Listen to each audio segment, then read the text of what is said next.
Musical musings, musical musings, musical musings, musical musings. Hello and good afternoon, everyone. Welcome back to the latest episode of Musical Musings. We air this program every Wednesday at 1 p.m. and broadcast it from Rajamakan University of Technology, Pranakon. I will be bringing this program to you in two parts. For the first part, I will introduce a song and an artist to you. First, we'll talk a little bit about the artist, some of their background. Then we'll discuss a little bit about the song, sort of the background of the song, but also its main themes. In other words, what it's all about. Then, we will take a break to listen to the song. And in the second part of our program, we will analyze the lyrics, looking especially at difficult vocabulary, slang, and idioms. Anything that might be a little bit hard to understand. All right, let's get to the show. Welcome, everyone. My name is Gary Gray, your host for the Musical Musings program. I'm an American English teacher here at Rajamakan University of Technology, Pranakon. I've been here for about 8 years, a little more than that. And in my English classes, sometimes we like to use music as a teaching tool. And so, naturally, here I am bringing you a radio program about music. So for this week's episode, we will be doing the song Unchained Melody by the Righteous Brothers. Now, I will tell you right away here at the beginning of the program that sometimes we discuss quite a lot about the artist or the song, but this song is a little bit long. It repeats itself, so we don't have a lot of lyrics to analyze in the second half, but the song itself will take up almost 7 minutes of our program. So we're going to discuss a little bit less than we usually do about both the group that sings it and the song itself. But we certainly will discuss a little bit. So let's get to it. So first of all, about the Righteous Brothers. These two are actually not brothers. It's Bill Medley and Bobby Hatfield. They are not brothers. They came up with this name. I forget the entire story, but it has something to do with a comment that a fan made. They had trouble coming up with a name. They were because they were already together. They knew each other. They performed together. Before forming in 1963, the previous year they were with another band. I always have to take some notes. That's what I'm looking down at here in front of me. And I didn't put in my notes here what band that was. I think it might have been the Pomodores. I'm not sure. I don't really remember. It wasn't a very famous band, so I don't remember who they were. So the only reason I know is because I do some research for the program, and I believe that's the name of the band. I think it was the Pomodores, but I could have that wrong. At any rate, they were performing with them together, but then they decided they wanted to do a duo, just the two of them, Bill Medley, Bobby Hatfield. And they had trouble coming up with a name. And a fan, an audience member, I think, said that they were righteous or something like that. And back then, in the 1960s, to say someone was righteous meant that they were really good. That's kind of a slang term. Righteous literally means that you're a good person religiously. It has to do with religion, to be righteous. To be righteous means that you are very good in following your religion. For example, here in Thailand, we may call monks righteous people, just as an example, because it doesn't refer to any specific religion. Could be Jewish, be a righteous person, could be Christian, be a righteous person, could be Muslim, be a righteous person. It's a general term. But anyway, it's a slang term also. It's a slang term for being really good. So if someone says, if someone says that was righteous, then it means it was really good. So they took that label. And again, I mentioned they formed in 1963. They performed together really all their lives. And Bobby Hatfield, passed away in 2003. So when he died, that was pretty much the end of the Righteous Brothers. I'm not sure if I would have to. I did not note this in my notes. They might have brought in someone else and continued, but because I think I saw something about that. But when it's just a duet like this, it's hard to really call that still the Righteous Brothers. Maybe they still went by that name. Even if Bill Medley was still in there with that other person or whatever it was, maybe. But as far as I'm concerned, they finished in 2003. Because the Righteous Brothers are Bill Medley and Bobby Hatfield. Okay. This group, or duo, also ended up having the phrase coined. In other words, someone came up with this phrase about them and called it blue-eyed soul. It's called blue-eyed soul, excuse me. And it's a term that's been used for a few other folks as well now. And what that means, it's an interesting saying, because it's something that, honestly, it seems a little uncomfortable to say nowadays when we're a little bit more modern, a little bit more politically correct.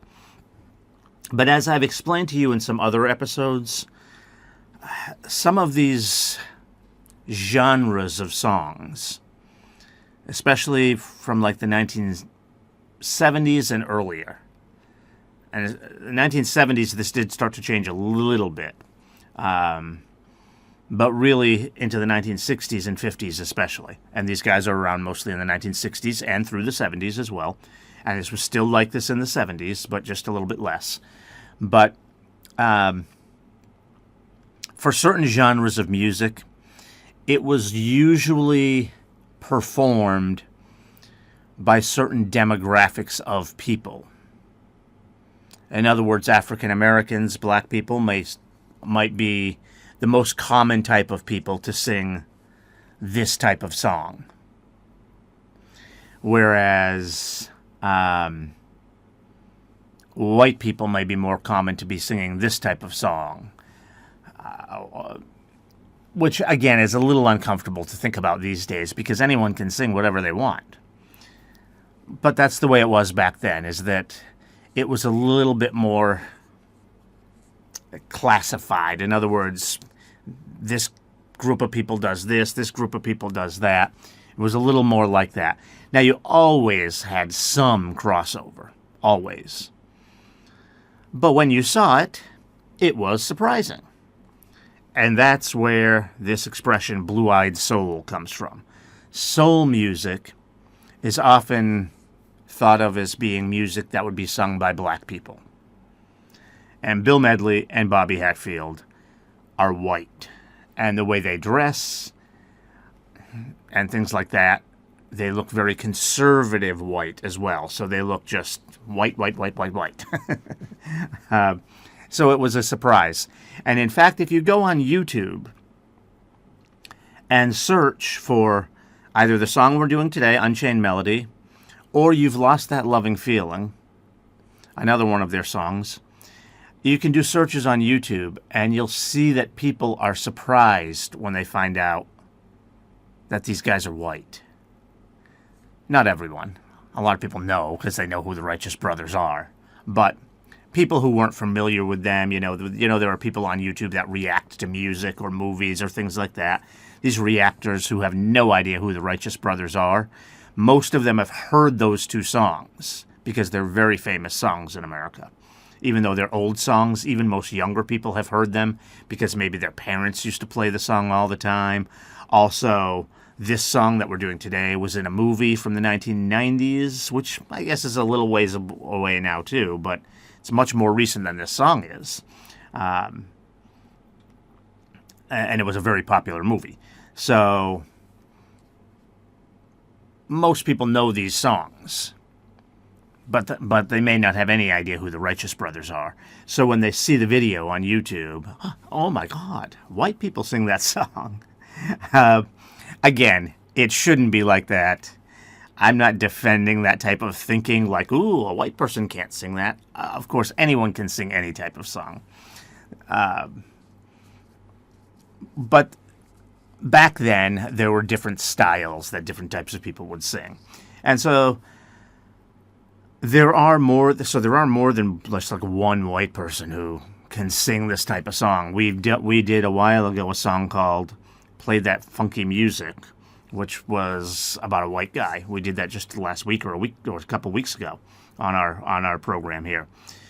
So there are other people, but the term blue-eyed soul comes directly from the Righteous Brothers.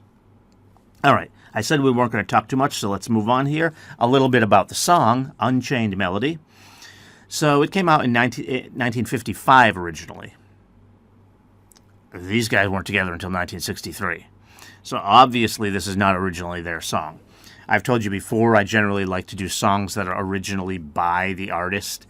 But back then, a lot of these type of singers didn't write their own songs. So they just kind of picked up this song. And interestingly, other people had performed it before them and had some pretty good success with it. It was already a popular song. In fact, I think one of the artists actually got higher in the charts than even the Righteous Brothers did. But even though they weren't quite as high in the charts, maybe it's because the competition or whatever, because their version really did become the most popular. Maybe it's just because it's more recent. I don't know. Of course, being in the movie in the 1990s also helped. But the Righteous Brothers version of this song is definitely the most popular, and it's probably their most popular song. So that's why I'm doing it, even though I prefer to do songs written by the artist. There aren't a lot of songs that they actually wrote themselves, number one. And number two, this is their most popular song, probably. I mentioned You've Lost That Lovin' Feeling before. That's also one of their most popular ones. Okay, but this did get to number 4 in the U.S. in 1965. That's when they came out with theirs. Again, it was written in 1955, and others performed it before them. But their performance came out in 1965. And it then got all the way up to number 13 again in 1990 and 91 when it was used in the movie Ghost. Now, one interesting thing you will see when you watch the video, if you're watching via YouTube, or when you hear it, if you're just listening on streaming or on the radio, you will hear only one voice. Why? Why only one voice? This is Bill Medley and Bobby Hatfield. Yes, only one of them sings this. Bill Medley did not want them to perform this song. Bobby Hatfield did. So Bill Medley basically said, okay then, you sing it. And so Bobby Hatfield did. And people loved it. It was very popular. And what I like about this duo is you would think then that Bill Medley would be all upset and jealous or whatever because his partner basically just proved that he was stupid. No. Bill Medley called himself stupid. He was very self-aware of the fact that he made a mistake, and he was okay with it. And he just let Bobby run with the song. It's his song. So even though it's considered to be by the Righteous Brothers, it's not considered to be by Bobby Hatfield. It is considered to be by the Righteous Brothers. It is only Bobby Hatfield that's going to be performing the song when you hear it. It's a simple song. It's a song about love. It's just a love song. We're not going to have a lot to talk about in the lyrics too much, but there are a few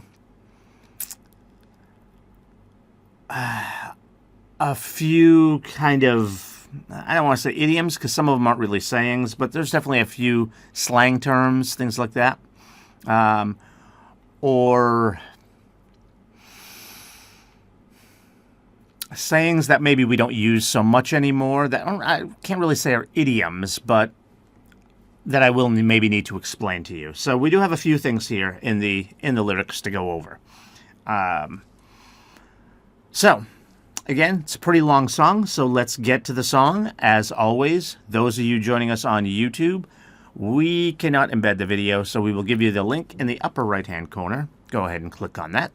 And when the song is over, you can click back to come back to the second part of our program.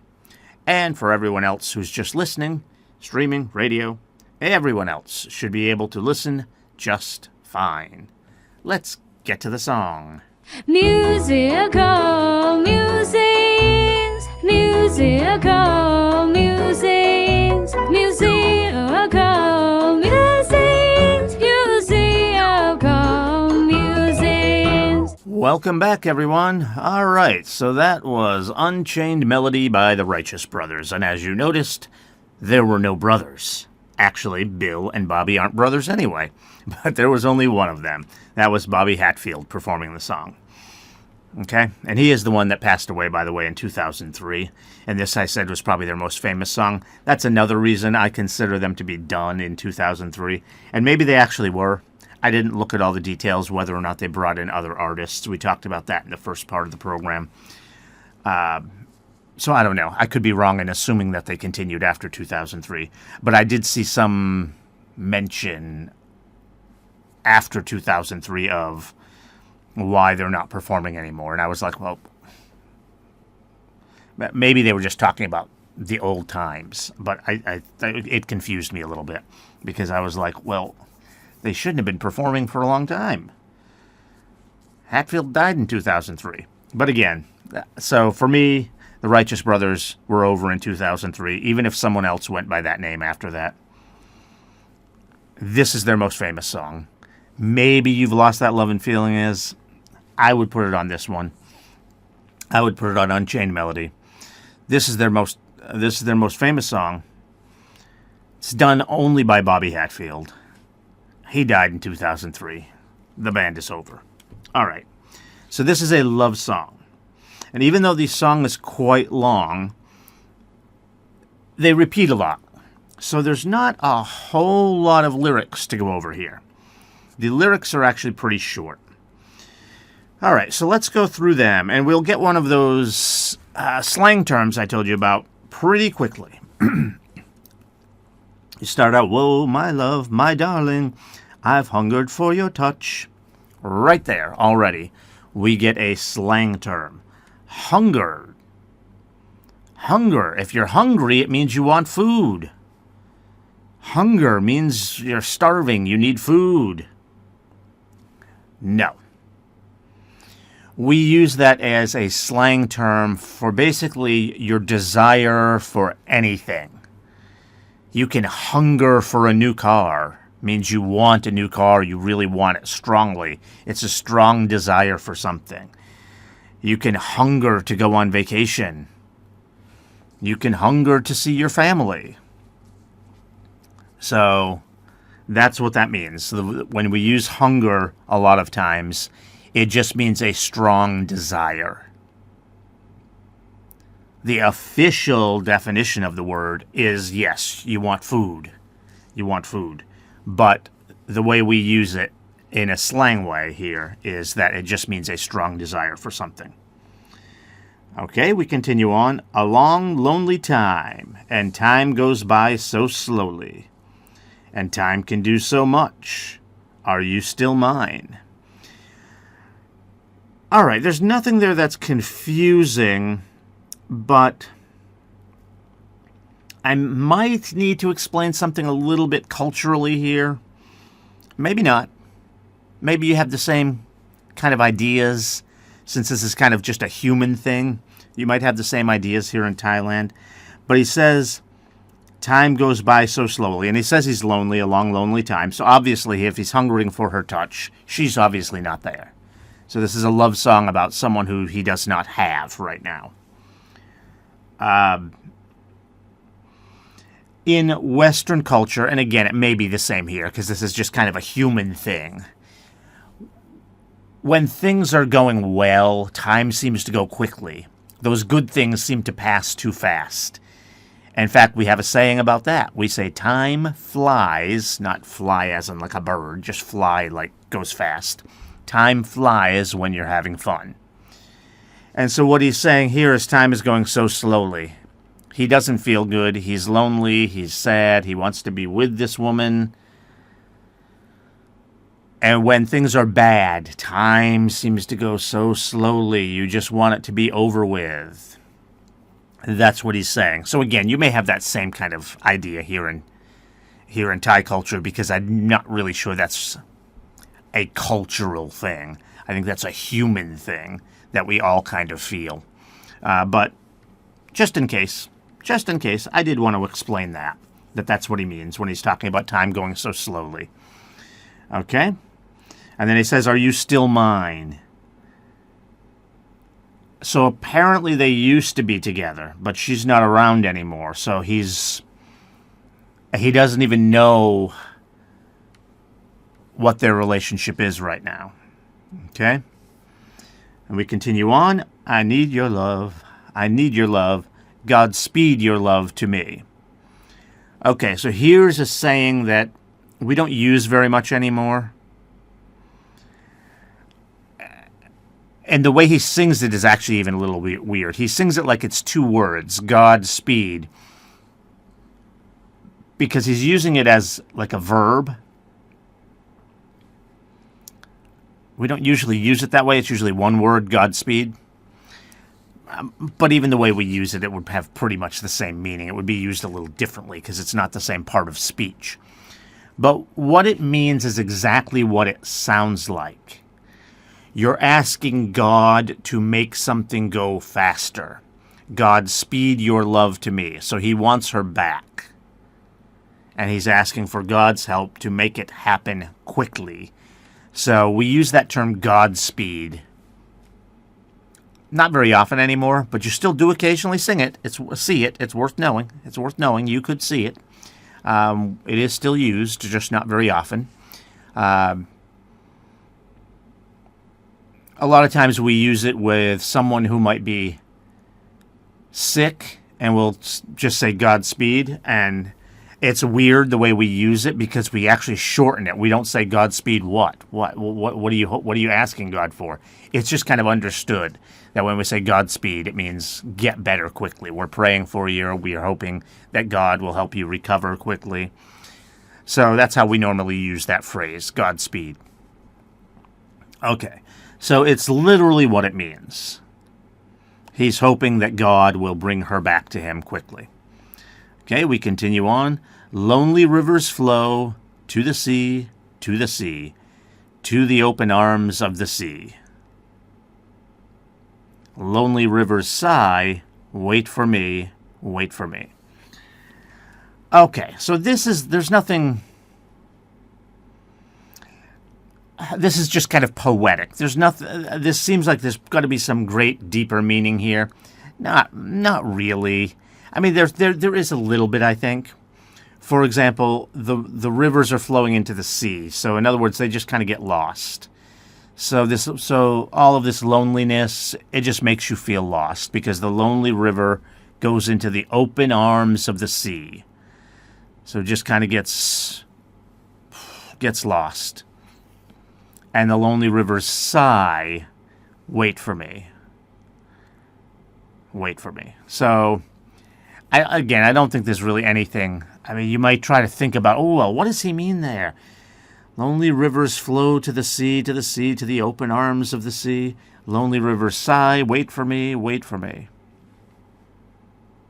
I don't think there's too much meant there. I do think there's a little bit, like when he's saying to the open arms of the sea. I think he's saying that, the river empties out into the sea, and the sea is huge. A lot of times when we talk about the sea like this, we don't mean like a small sea, like the Caspian Sea or the Mediterranean Sea. Well, those are very big seas, but Caspian Sea is actually a lake. Mediterranean Sea is very big, but it's not as big as an ocean, and that's usually what we mean when we use the word sea in this type of context. So we're talking about the river emptying out into an entire ocean. So that's why I say I think what he's saying here is it just gets lost. It's just so probably the person feels lost because they're lonely, right? Okay, so we continue on. I'll be coming home, wait for me. All right, that was the last line before we then repeat a little bit. Okay, so he is apparently the one that left, right? So he's asking her to wait for him. And of course, this song was written in 1955, so back then, there's no cell phones and things like that. And I can tell you, because I'm old enough, I'm not that old, but I'm old enough that I remember, or even calling to some place that's kind of far away was expensive. So, depending on where he went to, it may be very difficult for him to even make a phone call. There's no texting, there's no emails back in 1955, there's none of that. There's no cell phones, so you have to go find a landline phone to call with. And then, even then, it might be too expensive. In fact, a lot of companies and businesses wouldn't even allow their employees to make those phone calls that were a long distance away. In fact, that's what we would call them, long distance phone calls, because it costs too much money. So you have to consider the situation here. He's saying he's coming home. Wait for me. So he's away. And like I said, when you're away, back then in the 1950s, it's really hard to contact the people back home. You can maybe make a phone call, but it's going to have to be a quick one, because it's going to have to be a short call, because it's so expensive. So, you have almost no contact with them. You could write letters, but then of course you have to wait for the letter to be delivered, and then they have to contact you back and wait to get a letter, and it takes a long time. Contact with people back then was a lot harder than it is now. So he says, I'll be coming home, wait for me. And then really we just repeat. This is what I said. There's a lot of repeating in this song. Whoa, my love, my darling, I've hungered for your touch. So he stretches that line out a little bit that time. The first time he just says, I've hungered for your touch. He says hungered twice here. A long, lonely time, and time goes by so slowly, and time can do so much. Are you still mine? I need your love. I need your love. Godspeed your love to me. And that's really it. It just repeats a little bit more. So, not a lot of lyrics there, not a lot of difficult stuff to understand. In fact, you may wonder, well, why would I even do this song? There's not so much there that I had to explain. I really had to explain hungered and Godspeed. That's kind of it. That was pretty easy. Did we need to do this song? Well, sometimes, we just like to do good songs. And they may happen to not have a lot of confusing lyrics. This one is one of those. There's not a lot confusing here. And I wanted to do the Righteous Brothers. We have not done them. They're a little bit older than most of the groups we do, but not that much older. 1960s. We've done several bands from the 1960s. A little different style as well. Kind of more soulful, more kind of easygoing music. It's a nice group to do. And this is their number one song, I think. Some people might argue that it's You've Lost That Love and Feeling. I think it's this one. So, that's what we've done. All right, so that's Unchained Melody by the Righteous Brothers. Now, as always, when we close out, I like to give you some other songs by the group to listen to, in case you like this music. And most people do like this song. Even people for who this isn't really their style, just because his singing is so good. Bobby Hatfield's singing in this is great. So if you want to listen to other songs by them, I've mentioned You've Lost That Loving Feeling several times. Go ahead and look that up. I think you'll like that song. And, excuse me, that's probably their second most famous song, and Bill Medley does sing in that one. So you'll get both of them. And their harmony goes together really well. Because one of them sings pretty deeply, one of them sings kind of high. It goes together very well. That's a good song. So go ahead and listen to that song. If you like this one, definitely check out You've Lost That Lovin' Feeling. Another couple of other good songs by them, Just Once in My Life, Soul and Inspiration. Those are two other good songs. There are lots of other good songs, but I try to give you like the most popular songs. Popular doesn't mean they're the best. I like the band Pink Floyd. Some of my favorite songs from them are not the ones that are the most popular. Popular does not mean best, but they got popular for a reason. A lot of people like them, so that's why I recommend the most popular songs. But what I'm saying is feel free to check out some of their other songs as well. There's plenty of others that you may like. They have dozens of songs that they've performed and recorded that you can find online easily. You can find on YouTube, streaming, anywhere. They're a very popular group. They're a very popular duet, so you can find their stuff pretty easily. All right, so I'm just going to recommend those 3 other songs on top of Unchained Melody, because you've already heard that one today. So You've Lost That Lovin' Feeling, Just Once in My Life, and the last one, Soul and Inspiration. All right, thank you for joining us for today's Musical Musings program. Any young people out there listening, I'd encourage you to take a look at our university, Rachmakan University of Technology, Peranakan. We have a pretty good university here. Please stay with us also, and tune back in next week for another great song. Also, please don't forget to subscribe to our channel. Thank you. Musical.